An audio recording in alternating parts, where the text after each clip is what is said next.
ਸਤਿ ਸ਼੍ਰੀ ਅਕਾਲ ਸਾਰਿਆਂ ਨੂੰ। ਸਵਾਗਤ ਹੈ ਤੁਹਾਡਾ ਸੱਚੀਆਂ ਕਹਾਣੀਆਂ 'ਤੇ।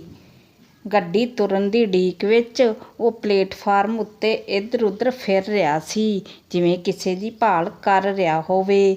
ਗੱਡੀ ਦੇ ਵੱਖ-ਵੱਖ ਡੱਬਿਆਂ ਵਿੱਚ ਉਸਨੇ ਲਗਭਗ ਸਾਰੇ ਚਿਹਰੇ ਮੂਹਰੇ ਚੰਗੀ ਤਰ੍ਹਾਂ ਤੱਕ ਲਏ ਸਨ, ਪਰ ਪੋਸਟ ਗ੍ਰੈਜੂਏਸ਼ਨ ਵਿਦਿਆਰਥੀ ਹੋਣ ਕਰਕੇ ਉਹ ਕੋਈ ਅਨੋਖੀ ਰੁਚੀ ਰੱਖਦਾ ਸੀ।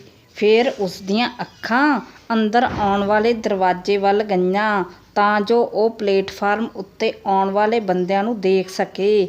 ਉਸਨੂੰ ਦੋ ਇਸਤਰੀਆਂ ਅੰਦਰੋਂ ਆਉਂਦੀਆਂ ਨਜ਼ਰ ਪਈਆਂ, ਇੱਕ ਬੁੱਢੀ ਤਕਰੀਬਨ 50 ਕੁ ਸਾਲ ਦੀ ਅਤੇ ਦੂਸਰੀ ਨੌਜਵਾਨ ਕੋਈ 20 ਕੁ ਸਾਲ ਦੀ, ਜਿਹਨੇ ਇੱਕ ਵਰ੍ਹੇ ਦਾ ਬੱਚਾ ਕੁੱਛੜ ਚੁੱਕਿਆ ਹੋਇਆ ਸੀ। ਉਸਨੇ ਇਸ ਸੁੰਦਰੀ ਵੱਲ ਕੁਝ ਚਿਰ ਬੜੀ ਗੌਰ ਨਾਲ ਵੇਖਿਆ ਅਤੇ ਕੋਈ ਹਾਵ ਭਾਵ ਪ੍ਰਤੀਤ ਕੀਤਾ, ਜਿਸ ਤੋਂ ਉਸਦੇ ਦਿਲ ਵਿੱਚ ਕਿਸੇ ਆਸ ਤੇ ਪਿਆਰ ਦੀ ਕੋਮਲਤਾ ਆ ਵਸੀ। ਉਹ ਬੁੱਢੀ ਤੀਵੀਂ ਉਸ ਸੁੰਦਰੀ ਦੀ ਮਾਂ ਸੀ, ਜੋ ਪਿਆਰ ਨਾਲ ਬੱਚੀ ਵੱਲ ਘੜੀ ਮੁੜੀ ਧਿਆਨ ਦੇ ਰਹੀ ਸੀ।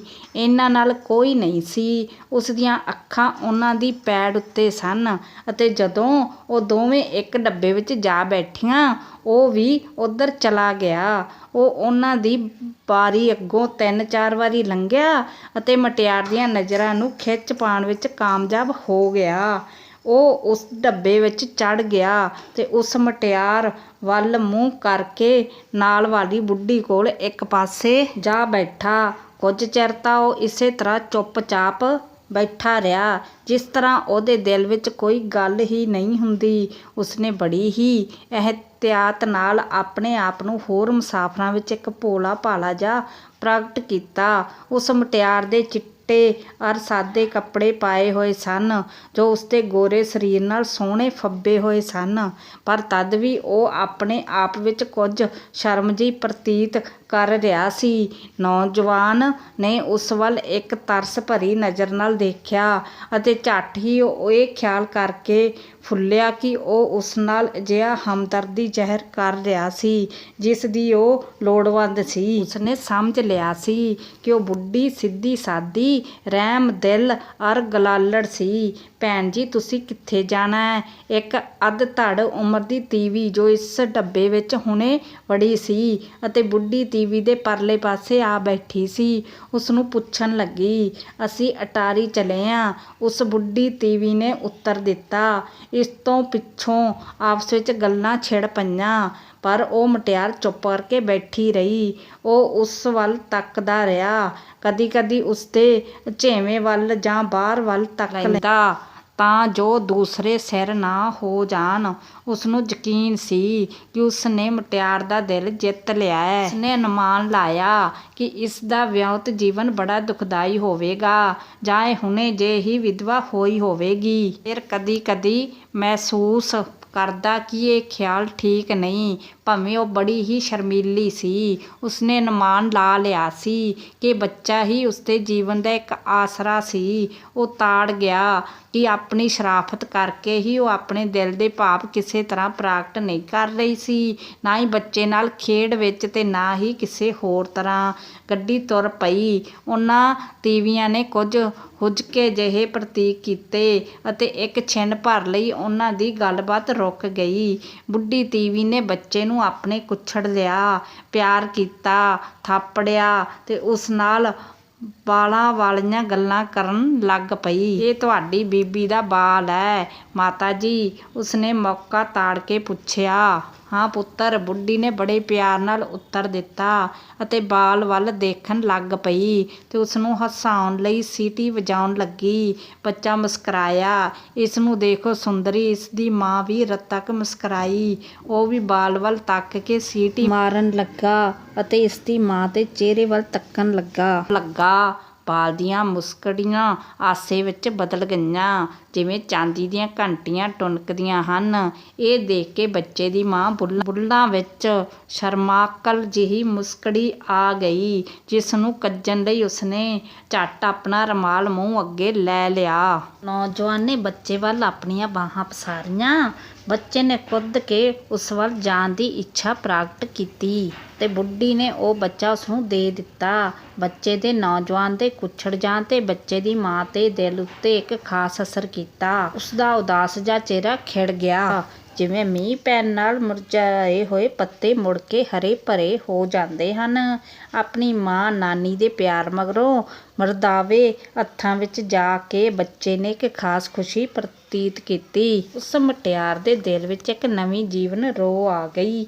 ਉਸਦਾ ਚਿਹਰਾ ਦਗ-ਦਗ ਕਰਨ ਲੱਗਾ ਤੇ ਉਸਨੇ ਇਸ ਗੱਲ ਦੀ ਰਤਾ ਵੀ ਪਰਵਾਹ ਨਾ ਕੀਤੀ ਕਿ ਉਹ ਆਪਣੇ ਦਿਲ ਵਿੱਚ ਕੀ ਖਿਆਲ ਕਰਦਾ ਹੋਵੇਗਾ।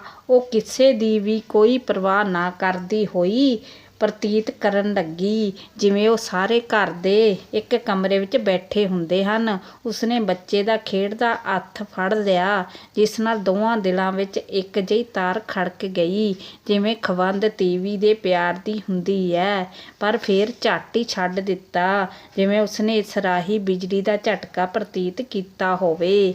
ਕੁਝ ਚਿਰ ਲਈ ਉਸਨੇ ਬੱਚੇ ਤੇ ਉਸ ਵੱਲ ਆਪਣਾ ਧਿਆਨ ਕਿਸੇ ਹੋਰ ਪਾਸੇ ਲਾ ਲਿਆ, ਪਰ ਹੁਣ ਉਹ ਉਦਾਸ ਦਿਖਾਈ ਨਹੀਂ ਸੀ ਦੇ ਰਹੀ।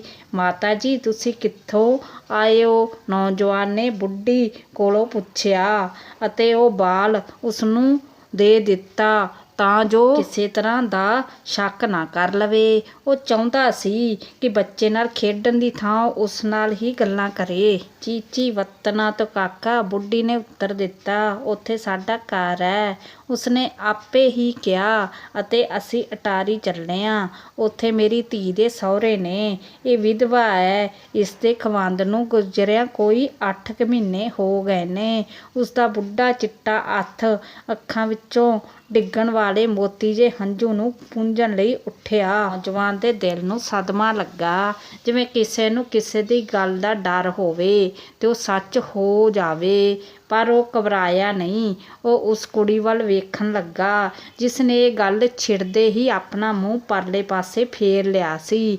ਉਹ ਰੁੱਖਾਂ ਵੱਲ ਦੇਖਦੀ ਸੀ ਜੋ ਉਸਦੀਆਂ ਅੱਖਾਂ ਅੱਗੋਂ ਲੰਘਦੇ ਜਾ ਰਹੇ ਸਨ, ਖੇਤਾਂ, ਪੈਲੀਆਂ ਤੇ ਤਾਰ ਖੰਭਿਆਂ ਵੱਲ ਜੋ ਉਸਦੇ ਸਾਹਮਣੇ ਉੱਡਦੇ ਜਾ ਰਹੇ ਸਨ। ਇਹ ਬਾਲ ਹੀ ਸਿਰਫ ਸਾਡੀ ਜ਼ਿੰਦਗੀ ਦਾ ਆਸਰਾ ਹੈ, ਬੁੱਢੀ ਨੇ ਬੜੀ ਦੁੱਖ ਭਰੀ ਰੋਣੀ ਆਵਾਜ਼ ਵਿੱਚ ਕਿਹਾ। ਮੇਰੀ ਵੀ ਹੋਰ ਕੋਈ ਬਾਲ ਨਹੀਂ। ਕੁੜੀ ਵੱਲ ਸੈਨਤ ਕਰਕੇ, ਇਹਦੇ ਬਾਪੂ ਨੂੰ ਵੀ ਮਰਿਆਂ ਕੋਈ 10 ਵਰ੍ਹੇ ਹੋ ਗਏ ਨੇ। ਹਾਂ, ਇੱਥੇ ਤੁਸੀਂ ਇਕੱਲੇ ਹੋ? ਨੌਜਵਾਨ ਨੇ ਆਪਣੇ ਆਪ ਹੀ ਕਿਹਾ। ਹਾਂ, ਬਿਨਾਂ ਮਰਦ ਦੇ। ਇਸੇ ਲਈ ਅਸੀਂ ਇਕੱਲੇ ਹਾਂ, ਨਹੀਂ ਤਾਂ ਤੀਵੀਆਂ ਲਈ ਇਕੱਲੇ ਘਰੋਂ ਪੈਰ ਕੱਢਣ ਦੇ ਦਿਨ ਨਹੀਂ ਪੁੱਤਰ। ਸਮਾਂ ਐਡਾ ਭੈੜਾ ਜਾਂਦਾ ਪਿਆ ਏ। ਇਸੇ ਤਰ੍ਹਾਂ ਸਮੇਂ ਦੀ ਸ਼ਿਕਾਇਤ ਕਰਕੇ ਉਹ ਚੁੱਪ ਹੋ ਗਈ। ਨਹੀਂ ਨਹੀਂ, ਅੱਜ ਕੱਲ੍ਹ ਇਸ ਤਰ੍ਹਾਂ ਦਾ ਕੋਈ ਡਰ ਨਹੀਂ। ਅੱਜ ਕੱਲ੍ਹ ਤਾਂ ਤੀਵੀਆਂ ਹਰ ਪਾਸੇ ਇਕੱਲੀਆਂ ਹੀ ਆਉਂਦੀਆਂ ਜਾਂਦੀਆਂ ਨੇ। ਬੁੱਢੀ ਦੀ ਗੱਲ ਉੱਤੇ ਉਸਨੇ ਕਿਹਾ। ਹਾਂ, ਜਾਂਦੀਆਂ ਨੇ, ਉਸ ਮਾਈ ਨੇ ਕਿਹਾ। ਕੁਝ ਚਿਰ ਲਈ ਉਹ ਚੁੱਪ ਕਰ ਗਏ, ਜਿਵੇਂ ਉਹ ਬੁੱਢੀ ਇਸ ਗੱਲ ਨੂੰ ਹੋਰ ਵਧੇਰੇ ਲਮਕਾਉਣਾ ਠੀਕ ਨਹੀਂ ਸਮਝਦੀ ਸੀ ਅਤੇ ਉਹ ਗੱਲ ਛੇੜਨ ਲਈ ਕੋਈ ਬਹਾਨਾ ਸੋਚਣ ਲੱਗਾ, ਭਾਵੇਂ ਉਸਨੂੰ ਗੱਲ ਕਰਨ ਦੀ ਲੋੜ ਨਹੀਂ ਸੀ, ਕਿਉਂਕਿ ਬੁੱਢੀ ਮਾਈ ਆਪ ਹੀ ਬੜੀ ਧੜ ਸੀ। ਪੁੱਤਰ, ਤੂੰ ਕਿੱਥੋਂ ਆਇਆ ਹੈ? ਮਾਈ ਨੇ ਪੁੱਛਿਆ। ਮੈਂ ਮੀਆਂ ਚੁੰਨੂ ਤੋਂ ਆ ਰਿਹਾ ਹਾਂ ਮਾਤਾ ਜੀ, ਨੌਜਵਾਨ ਨੇ ਉੱਤਰ ਦਿੱਤਾ। ਤੂੰ ਕਿਤੇ ਨੌਕਰ ਹੈ ਕਾਕਾ? ਨਹੀਂ ਜੀ, ਮੈਂ ਅਜੇ ਲਾਹੌਰ ਪੜ੍ਹਨਾ ਵਾ, ਪਰ ਹੁਣ ਮੈਂ ਪੱਤੋ ਕੀ ਚੱਲਿਆ ਵਾਂ। ਕਿਹੜੀ ਜਮਾਤ 'ਚ ਪੜ੍ਹਨਾ ਹੈ? ਜੀ, ਮੈਂ MA ਵਿੱਚ ਪੜ੍ਹਨਾ ਵਾ। ਤੈਨੂੰ ਲਾਹੌਰ ਪੜ੍ਹਦਿਆਂ ਕਿੰਨਾ ਚਿਰ ਹੋ ਚੱਲਿਆ? ਜੀ, ਇਹ ਮੇਰਾ 6ਵਾਂ ਵਰ੍ਹਾ ਹੈ। ਇੰਨਾ ਚਿਰ ਉਹ ਚੋਰ ਅੱਖ ਨਾਲ ਉਸ ਮੁਟਿਆਰ ਵੱਲ ਤੱਕਦਾ ਰਿਹਾ, ਇਹ ਜਾਣਨ ਲਈ ਕਿ ਇਸ ਗੱਲਬਾਤ ਦਾ ਉਸ ਉੱਤੇ ਕੀ ਅਸਰ ਹੁੰਦਾ ਹੈ। ਦੇਖਣ ਨੂੰ ਤਾਂ ਉਹ ਬੱਚੇ ਨੂੰ ਖਿਡਾ ਰਹੀ ਸੀ, ਪਰ ਇਹ ਇੱਕ ਬਹਾਨਾ ਸੀ। ਉਹ ਚੰਗੀ ਤਰ੍ਹਾਂ ਸਮਝਦਾ ਸੀ। ਉਸ ਕੁੜੀ ਨੇ ਇਹ ਗੱਲਾਂ ਸੁਣੀਆਂ ਸਨ। ਉਸਨੂੰ ਕੁੜੀ ਦੇ ਇਸ ਵਤੀਰੇ ਤੇ ਰਤਾ ਕੁ ਨਿਰਾਸਤਾ ਹੋਈ। ਕਿੱਡੀ ਬੇਪਰਵਾਹ ਹੈ ਇਹ ਹੁਸ਼ਿਆਰ ਕੁੜੀ, ਜ਼ਰੂਰ ਹੀ ਮੇਰੀਆਂ ਗੱਲਾਂ ਵੱਲ ਧਿਆਨ ਦਿੰਦੀ ਹੈ। ਉਸਨੇ ਖਿਆਲ ਕੀਤਾ, ਤਦ ਤਾਂ ਤੂੰ ਕੋਈ ਵੱਡਾ ਅਫਸਰ ਬਣੇਗਾ। ਬੁੱਢੀ ਮਾਈ ਨੇ ਕੁਝ ਫੁਲਾਉਣ ਲਈ ਕੁਝ ਗੰਭੀਰਤਾ ਨਾਲ ਕਿਹਾ। ਮੁੰਡਾ ਹੌਲੀ ਜਿਹਾ ਹੱਸਿਆ, ਪਰ ਉਸਦੇ ਦਿਲ ਵਿੱਚ ਕੁਝ ਇਸ ਗੱਲ ਤੋਂ ਨਿਰਾਸਤਾ ਸੀ ਕਿ ਉਸ ਮੁਟਿਆਰ ਉਸਦੀਆਂ ਗੱਲਾਂ ਵਿੱਚ ਕੋਈ ਧਿਆਨ ਨਹੀਂ ਸੀ। ਮੇਰਾ ਜਵਾਈ 100 ਰੁਪਏ ਮਹੀਨੇ ਲੈਂਦਾ ਸੀ। ਉਹ ਮਿੰਗਟ ਕੁਮਾਰੀ ਵਿੱਚ ਬਾਬੂ ਸੀ।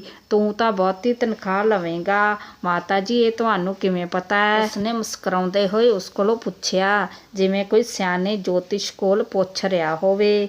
ਮੇਰਾ ਜਵਾਈ ਸਿਰਫ 4 ਵਰ੍ਹੇ ਲਾਹੌਰ ਰਿਹਾ ਸੀ। ਉਹ BA ਪਾਸ ਸੀ ਤੇ ਤੂੰ ਬਹੁਤ ਪੜ੍ਹਿਆ ਹੋਇਆ ਹੈ। ਇਸ ਲਈ ਜ਼ਰੂਰੀ ਹੈ ਕਿ ਤੈਨੂੰ ਕੋਈ ਚੰਗੇਰੀ ਥਾਂ ਮਿਲੇ। ਇਹਨਾਂ ਦਿਨਾਂ ਵਿੱਚ ਮਾਤਾ ਜੀ ਨੌਕਰੀਆਂ ਤਾਂ ਉਹ ਹਾਲ ਨਹੀਂ ਜੋ ਕੁਝ ਚਿਰ ਪਹਿਲਾਂ ਸੀ। ਉਸ ਮੁਟਿਆਰ ਵੱਲ ਵੇਖਦੇ ਹੋਏ ਕਿਹਾ। ਉਹ ਪ੍ਰਤੀਤ ਕਰਨ ਲੱਗਾ ਕਿ ਜਿਸ ਸੁੰਦਰੀ ਦਾ ਦਿਲ ਉਹ ਜਿੱਤਣਾ ਚਾਹੁੰਦਾ ਸੀ, ਉਸ ਦੇ ਸਾਹਮਣੇ ਉਹ ਆਪਣੀ ਗਰੀਬੀ ਦੀ ਹਾਲਤ ਨੂੰ ਮੰਨ ਰਿਹਾ ਸੀ। ਇਸ ਵਾਰੀ ਉਹ ਮੁਟਿਆਰ ਉਸਦੇ ਨੌਜਵਾਨ ਵੱਲ ਦੇਖਣ ਲੱਗੀ, ਪਰ ਜਿਸ ਵੇਲੇ ਅੱਖਾਂ 4 ਹੋਈਆਂ, ਉਸਨੇ ਝੱਟ ਅੱਖ ਝਮਕੀ ਅਤੇ ਸ਼ਰਮ ਨਾਲ ਨੀਵੀਂ ਪਾ ਲਈ। ਇਹ ਕੋਈ ਅਜਿਹੀ ਰੁਚੀ ਨਹੀਂ ਰੱਖਦੀ ਜਾਂ ਸ਼ਰਮਾਉਂਦੀ ਹੈ? ਉਸਨੇ ਆਪਣੇ ਆਪ ਨੂੰ ਪੁੱਛਿਆ। ਉਸਨੇ ਬਾਲ ਵੱਲ ਦੇਖ ਕੇ ਸੀਟੀ ਮਾਰੀ ਤੇ ਉਸਨੂੰ ਚੁੱਕਣ ਲਈ ਬਾਹਾਂ ਪਸਾਰੀਆਂ। ਫਿਰ ਉਹ ਉਸ ਕੁੜੀ ਦੇ ਮੂੰਹ ਵੱਲ ਤੱਕਣ ਲੱਗਾ। ਉਸ ਕੁੜੀ ਦੇ ਚਿਹਰੇ ਉੱਤੇ ਸ਼ਰਮ ਦੀ ਲਾਲੀ ਜਿਹੀ ਆ ਗਈ। ਉਹ ਬਾਲ ਵੱਲ ਤੱਕ ਕੇ ਸੀਟੀ ਮਾਰਨ ਲੱਗਾ ਤੇ ਬਾਲ ਉਸ ਵੱਲ ਕੁੱਦਿਆ। ਜਿਸ ਵੇਲੇ ਉਸਨੂੰ ਬਾਲ ਫੜਾਉਣ ਲੱਗੀ ਤਾਂ ਉਹਨਾਂ ਦੇ ਹੱਥ ਇੱਕ ਦੂਜੇ ਨਾਲ ਛੂਹ ਗਏ।